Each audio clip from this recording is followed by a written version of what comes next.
Welcome back to Vegas Live. I'm Ninon, your host, and of course we're at the Pepper Mill, which is absolutely fabulous. If you haven't been down there, you've got to come down. The portions are amazing. Now, Jay has actually flown in from Colorado to be on the show. Correct. That's a compliment. Isn't that amazing? Yeah. So what's going on with Colorado? Is it high?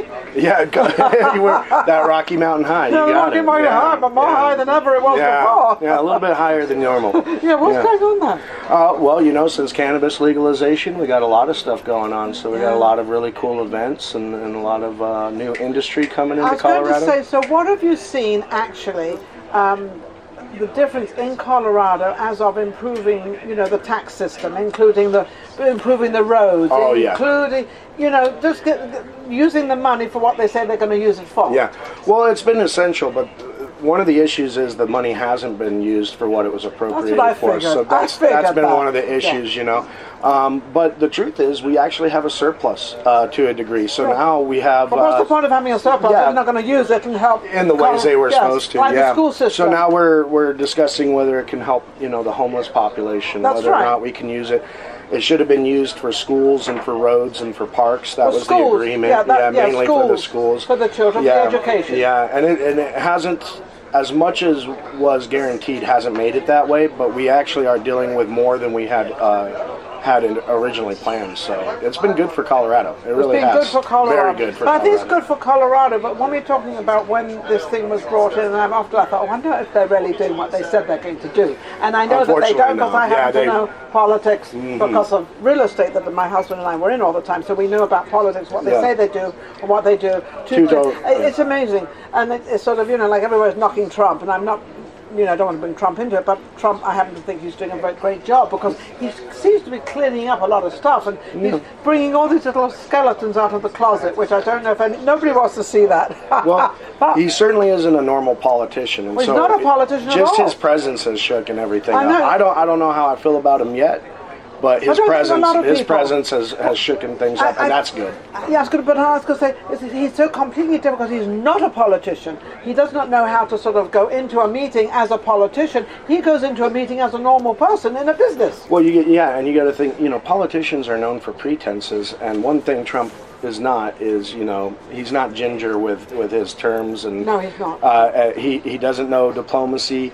He goes in, he states his mind. That's what he's known for. It's what we've known Trump for decades. I think it's what people want to see, but I think we also want to see this in Colorado. Yeah. And I think that Colorado should actually come up. It's like we just passed through this thing with cannabis in Vegas, and of course we're in Vegas. So that's why I'm here. That's why you're here. Yeah. And this is we want to see things happen. And why are you here? And what exactly do you do, Jay? Well, you're in the business. Yeah, I've been in the industry for almost a decade. I've been in the industry for over 9 years in Colorado, and so what I do is multifaceted. I'm involved politically. I own a couple different businesses within the industry, but probably what I'm most known for is I founded America's first licensed cannabis club in Colorado called Speak Easy Vape Lounge. Easy Vape Lounge. Forbes magazine called us the House of Blues of Cannabis. We have major musical acts. It's a nice place. It's over 4,000 square feet, but it is on the tinier side, when it comes to music venues. But we have legendary acts come through there. We've had now you're not in the business. You're not a singer or a drummer or any of that. I am not. I'm not that talented. No. I am a karaoke king, though. I will challenge anyone. I'm Ellis Island tonight. Let's do it, guys. Yeah. We're going to karaoke. I am a karaoke king, but no. I wish I was that talented, but no, I'm not a musician. You're more on the business side of it. You're more of the I feel that cannabis, cannabis, marijuana, if you will, marijuana and music have had a long, beautiful history together. Yes, I think the two go hand in hand. They have. So, my love for music and my love for cannabis, was just it seemed like the perfect marriage. Yeah. And so when it was legalized and everything, was that a bit of a relief for you as of to sort of, now it's really out there. Now I don't have to worry about doing anything off the cuff or. I think it was a weight off of everyone's shoulders. The problem is that we still have to deal with the stigma. So even though we have the legalization, what is the stigma? We can come to the what is the stigma? The stigma is that somehow because we consume cannabis, we're lazy, we're uninspired. We lay around all day, that we only finance ourselves and only sustain ourselves through illegal activities,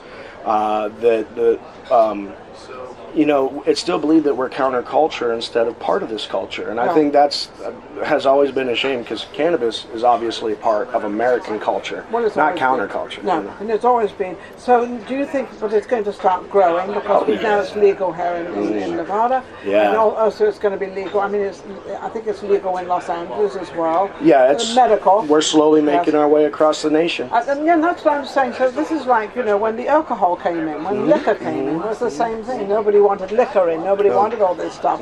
So I think it's a process, as are people getting used to it and understanding that not everybody wants to be high all day long. Yeah.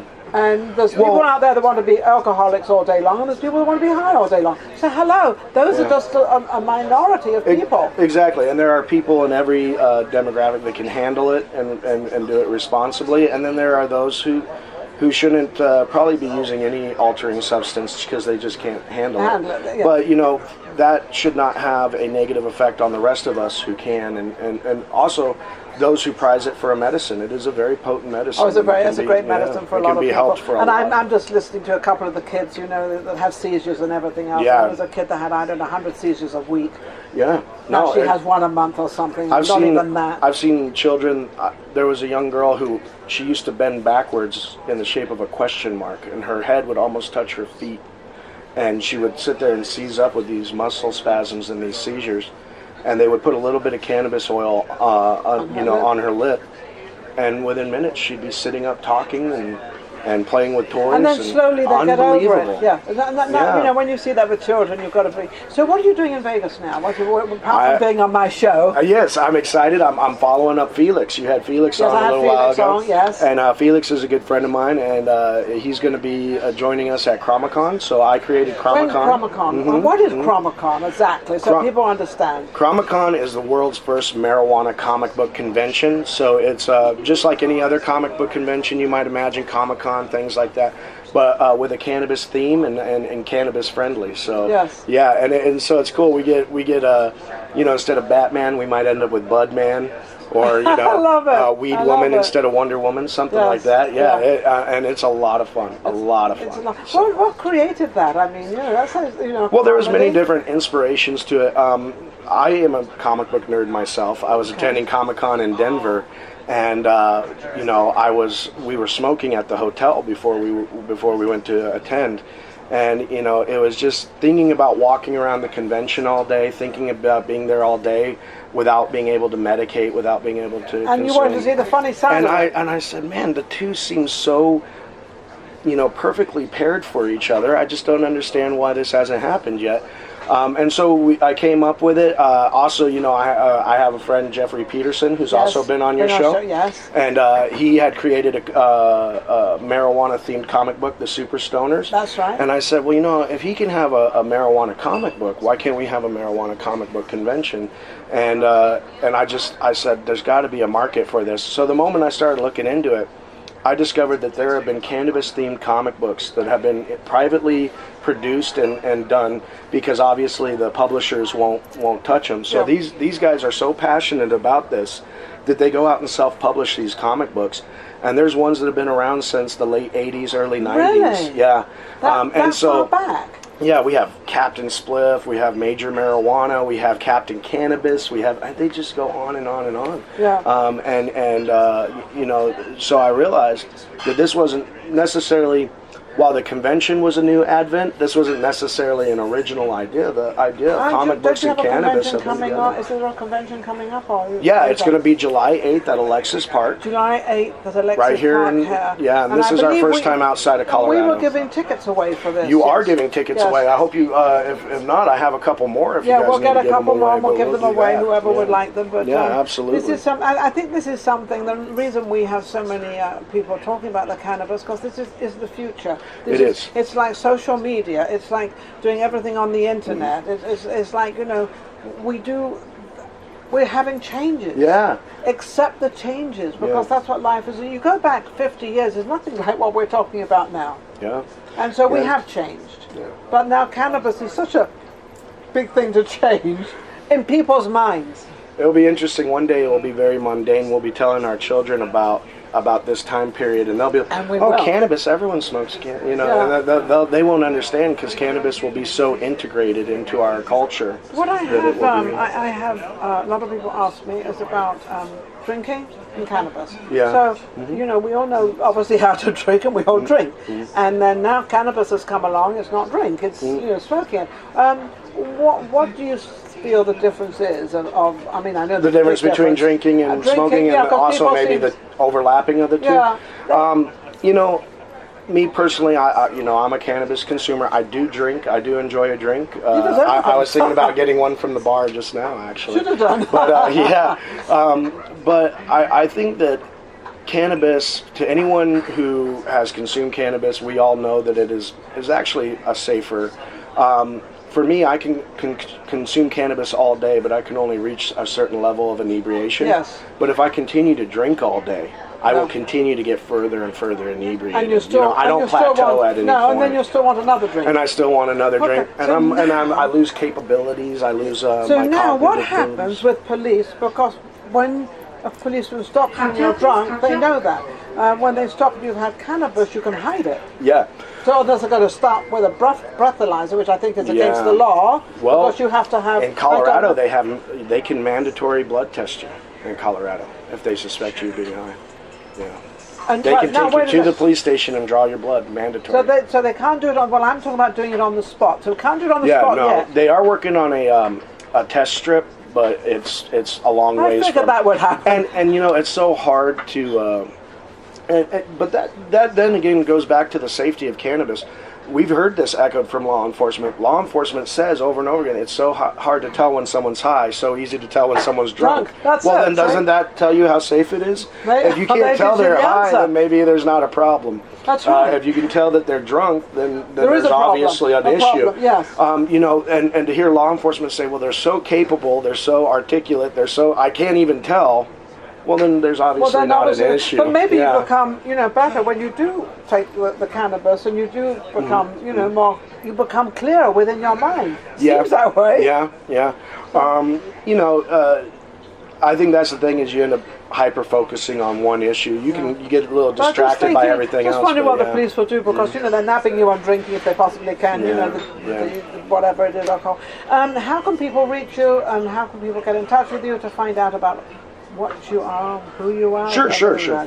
Well, if you guys are coming to Colorado, please visit Speak Easy Vape Lounge in Colorado. We're the world famous Speak Easy.